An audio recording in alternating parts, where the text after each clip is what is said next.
أعوذ بالله من الشيطان الرجيم. بسم الله الرحمن الرحيم. Welcome everyone. Today we're going to dive into a spiritual challenge that is, I think, really profound and deeply personal, something the Quran addresses head-on. It all comes down to this one idea, right? This is what we're going to unpack. It's this subtle, really dangerous illusion of entitlement. This feeling that our history or our community or just being close to a divine message somehow makes us immune to accountability. It's a trap, really.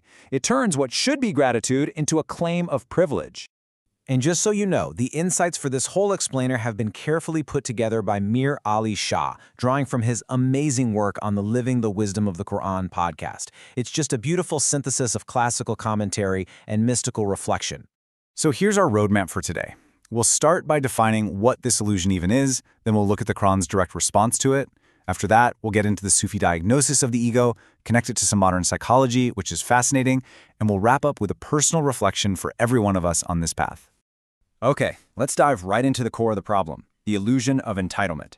This is what happens when a community starts to mistake its blessings for some kind of permanent, guaranteed path to salvation. The Quran just tackles this head-on. It critiques that full mindset that says, hey, because we are the children of so-and-so, or because we got the book first, we're somehow above the universal law of consequence. It's this belief that God kind of inherits communities instead of entrusting them. And as we're about to see, that's just a fundamental misunderstanding of the whole relationship. So, to counter this, the Quran offers a really powerful corrective, especially in Sūrah al-Baqarah. And this isn't just some general warning. No, it's a specific, really detailed breakdown of that whole entitled mindset. Now check this out, because this is where it gets really interesting. The correction can be so subtle. In verse 210:4, the believers are commanded to change a single word. They were saying ra'ina, which, could be twisted to mean our shepherd, but it also had this disrespectful vibe in Hebrew. So the Quran corrects them, say unzurna, look upon us, a term of pure, clear respect. As Imam al-Tabari pointed out, this shows you how even tiny little corruptions in our language can reveal a hidden contempt deep inside. And then the Quran goes right to the heart of the matter, the ultimate claim of entitlement, exclusive access to heaven.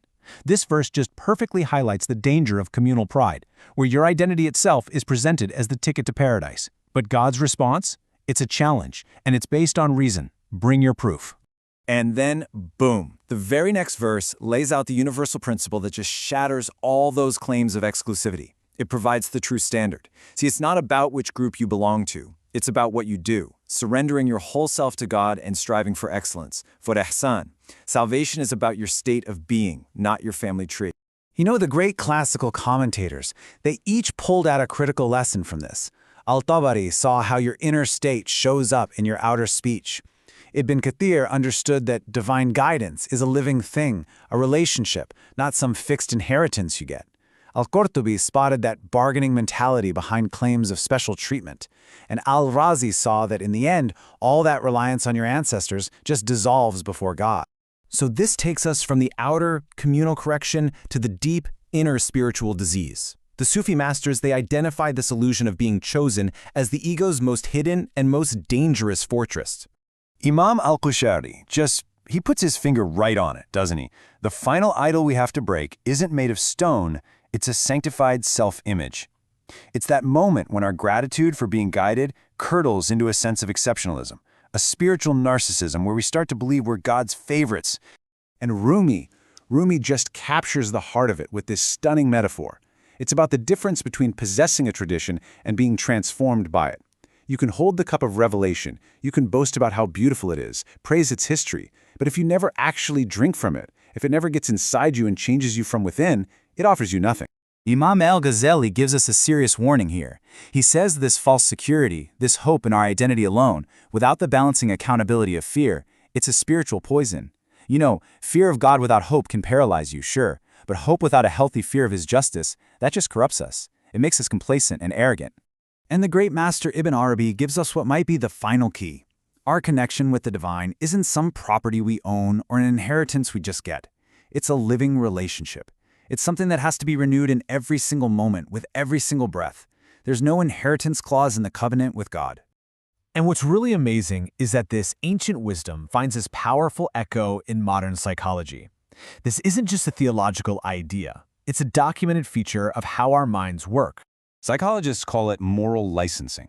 It's our tendency to feel that because we've done something good, or because we belong to a group that we see as good, we now have a license to be a little less careful about our behavior. And when you add group identity to that, it gets even stronger. I mean, this is precisely the collective moral free pass the Quran was dismantling 14 centuries ago.